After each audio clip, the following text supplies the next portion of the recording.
Olá, meus queridos alunos, tudo bom com vocês? A gente tem hoje uma aula muito importante ainda sobre esse período da pré-história, sobre duas teorias que elas movem o mundo. Vamos dizer que ela move a nossa origem, a nossa formação enquanto pessoas, enquanto membros de uma sociedade. Isso vale para mim, isso vale para vocês alunos que estão assistindo, isso vale para os pais de vocês. Então, é uma coisa muito importante que a gente precisa sempre discutir, sempre colocar em pauta e lembrando que sempre considerar que existem várias formas de pensar. Que antes que a gente critique a forma de pensar do colega, a gente venha entender que ele pensa de uma forma diferente de mim. Então, é algo que a gente precisa entender sobre nós enquanto membros de uma sociedade. A pergunta que vai mover a nossa aula hoje é: qual a origem do ser humano?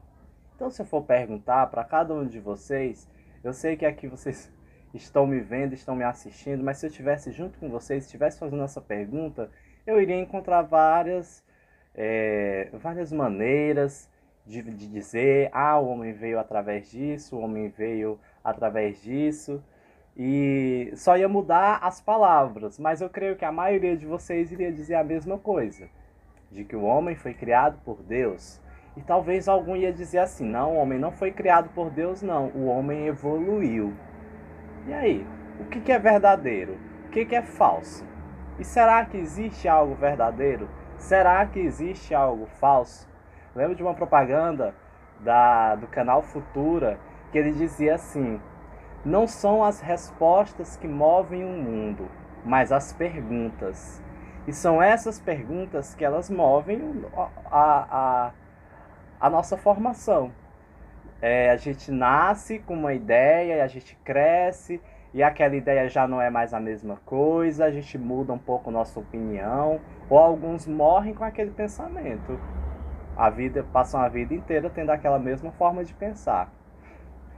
Então, a partir disso, dessa pergunta que eu lancei sobre qual a origem do ser humano, a gente precisa entender que como é que se chega a conclusões de que o homem veio disso ou de que o homem veio daquilo.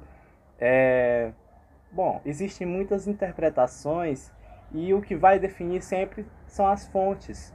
Através das fontes históricas é que a gente vai chegar a um consenso, chegar a uma ideia, a um ideal, certo? E esses vestígios, eles são muito fundamentais. Então esses vestígios, como ossadas, como pinturas rupestres, como restos de alguma de fogueira, eles são fundamentais para descobrir se houve um agrupamento, né, de pessoas, houve um ser humano ali. E através da pesquisa com carbono 14 se descobre exatamente a idade de quando isso foi, de quando que isso aconteceu. Então, por isso que se diz, mas, por exemplo, no caso da Luzia, né, que é o mais antigo fóssil que foi encontrado no continente americano, ela consta de 12.000 a 13.000 anos. E através da pesquisa de carbono 14, se constata isso. Aqui no Piauí, mais precisamente na Serra da Capivara, existe a pesquisa com restos de fogueira que foram encontradas e de que o homem teria muito mais do que 12.000 ou 13.000 anos, porque para se fazer uma fogueira, alguém foi lá e fez, não é mesmo? Bom, e nisso, diante de tudo isso, existem duas teorias que são muito fortes nesse processo, nessa disseminação de ideias, nessa formação de pensamentos. Uma é a teoria do criacionismo e a outra é a teoria do evolucionismo. Essas duas, elas entram em contraste, é um choque que existe entre ambas. E onde que a gente pode encontrar esse choque? Simples. A teoria do criacionismo, eu vou usar a fonte histórica mais que a gente pode encontrar contra isso, contra esse pensamento, é a Bíblia. Talvez você tenha um livro desse na sua casa, a Bíblia Sagrada, e ela vai dizer, olha só, não estou fazendo doutrinação nenhuma, é só para mostrar para vocês. No capítulo 1 do livro de Gênesis vai dizer que no princípio criou Deus os céus e a terra. E a terra era sem forma e vazia, e havia trevas sobre a face do abismo, e o Espírito de Deus se movia sobre a face das águas. E aí ele vai dizer, e Deus disse, haja luz, e houve luz. E assim ele vai chegar no processo de criação dos animais, quando Deus criou a natureza, criou os seres vivos, e aí vai dizer mais na frente que Deus criou o homem como? Pelo barro. E aí Deus foi lá e soprou nas narinas daquele homem feito de barro, que foi feito à sua imagem e semelhança, e o Espírito de vida entrou nele, e o homem se tornou carne e osso. E essa ideia, ela foi muito aceita por muito tempo como única. Então até os cientistas mesmo, eles acreditavam nessa ideia da criação por um ser divino. Mas se a gente for parar e for pensar por esse lado, cada sociedade ele vai ter a sua forma de pensar, a sua criação. Os gregos eles não diziam que Deus, um único Deus criou, mas os deuses deles. Os egípcios também vão dizer que os deuses participaram no processo de criação. Os iorubás, na mitologia africana, eles vão dizer que Oxalá criou o homem pelo barro. Ele tentou criar do ar, mas não deu certo. Ele tentou criar da água, mas não deu certo. E ele conseguiu criar do barro, olha só. E a gente entra numa coisa muito parecida, não é mesmo? Com a teoria que está na Bíblia, que o homem veio do barro, não é mesmo? E essas ideias, se a gente for parar para pensar e dizer que o que está na Bíblia é verdadeiro, então a gente precisa considerar também que outras coisas, que existe muita singularidade com outras teorias também, com outras religiões. Existe muita coisa parecida. E aí, era a única aceita. Só que no século XIX, um carinha chamado Charles Darwin, ele vem e diz assim, opa, não é assim não. Não é não existe isso de que só foi lá Deus, ele criou o homem, não, isso aqui. A gente precisa comprovar, até porque a Bíblia ela foi escrita, não vou dizer que ele disse isso, mas vamos dizer assim, pode ter sido uma inspiração divina, mas foi o homem que escreveu.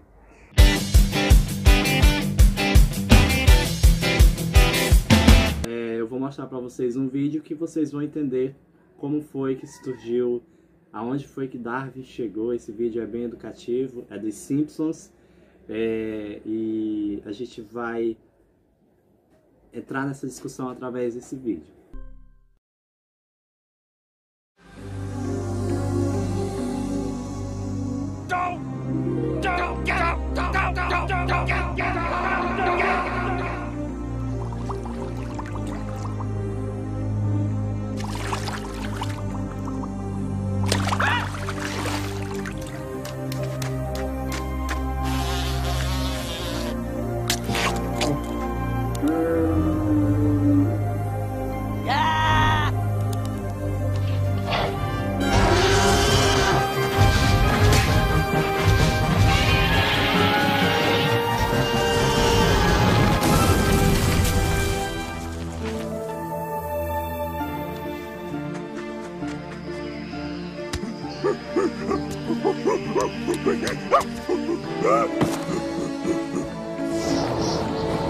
Hey.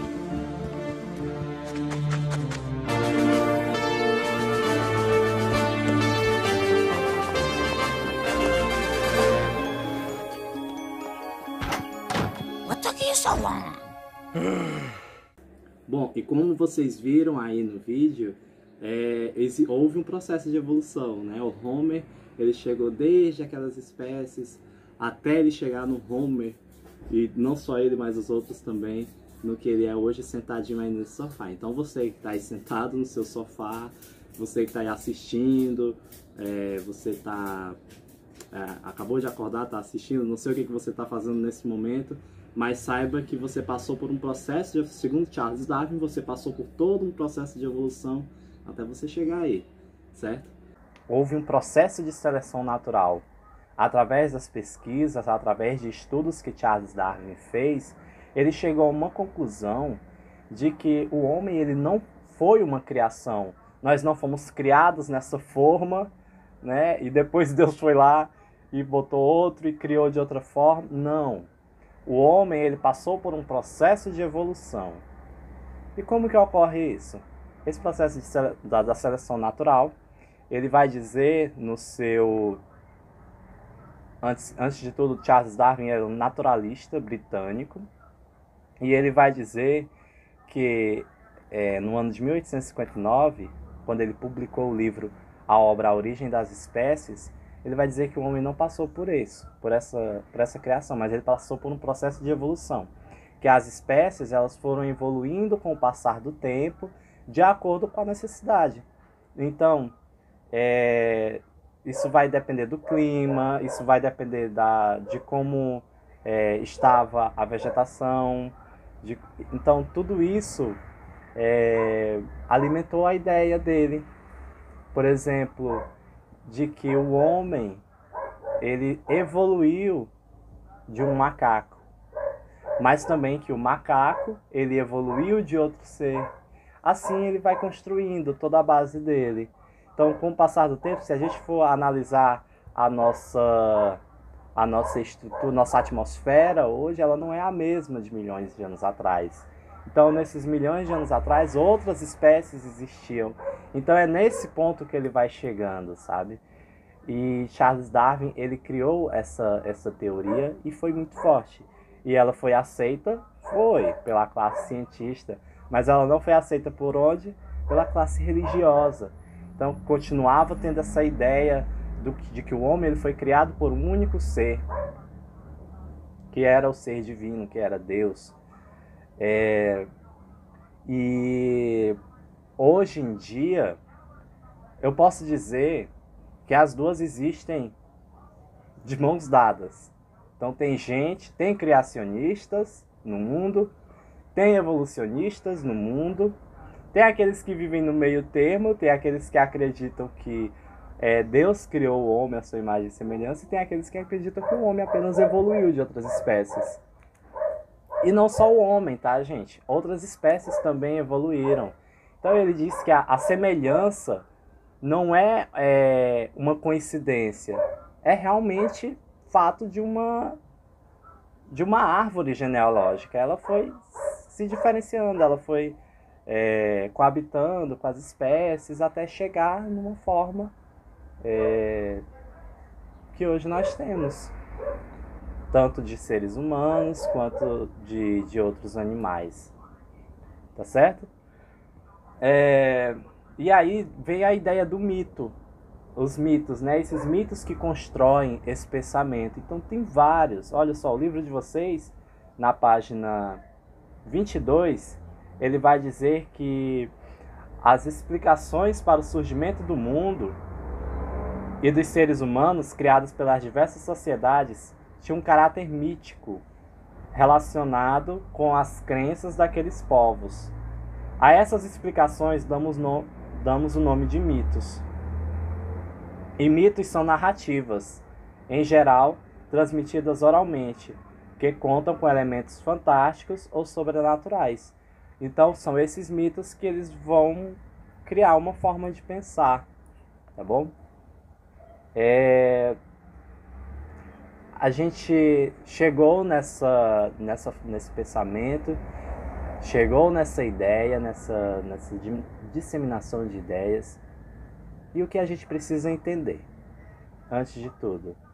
Nós vivemos em um mundo onde as ideias elas precisam ser aceitas e elas precisam ser respeitadas. Essa é a moral que eu quero deixar hoje para vocês.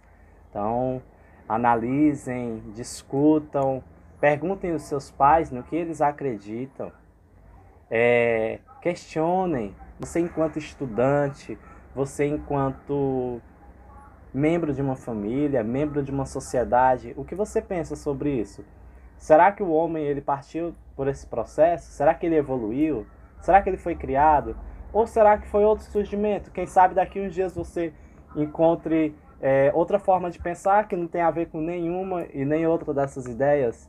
E aí, será que sua ideia vai ser aceita? Será que sua ideia vai ser respeitada? Bom, com isso, eu deixo uma atividade para vocês e que vai fazer vocês refletirem um pouco sobre isso que a gente discutiu hoje. E vocês vão pesquisar na página 22 do livro de vocês. Tem uma pesquisa, mas ela vai ser feita no caderno, tá bom? Essa pesquisa, ela diz que você vai pesquisar um mito de outros povos que expliquem a sua origem. Por exemplo, africanos ou indígenas no Brasil. Vocês podem fazer pesquisas no Google, por exemplo, e dizer, pode colocar lá a origem dos seres vivos na Grécia Antiga, como eles imaginam. Vocês vão pesquisar os romanos, no que eles acreditavam. Vocês vão pesquisar no que os iorubás lá na África eles acreditavam, no que os cristãos acreditam, mas eu não vou deixar muitos cristãos porque a gente já tem muito, né, esse pensamento. Então, pode passar. Linda, maravilhosa, perfeita. Então vocês vão fazer essas pesquisas e no final eu quero que vocês gravem vídeos, mandem para mim, mandem para a escola, para que eu possa, porque história é debate, história é discussão. Então não adianta nada eu chegar aqui só com um livro, só abra na página tal, faça isso, sem ouvir de vocês qual é a opinião de vocês. História é opinião, história é levantamento de ideias, de hipóteses. Então eu preciso que vocês digam o que vocês acham sobre isso. Vocês vão pesquisar, fica a critério de vocês sobre qual sociedade vocês querem saber qual foi a origem. Por exemplo, os chineses, no que eles acreditam, no que os indianos acreditam.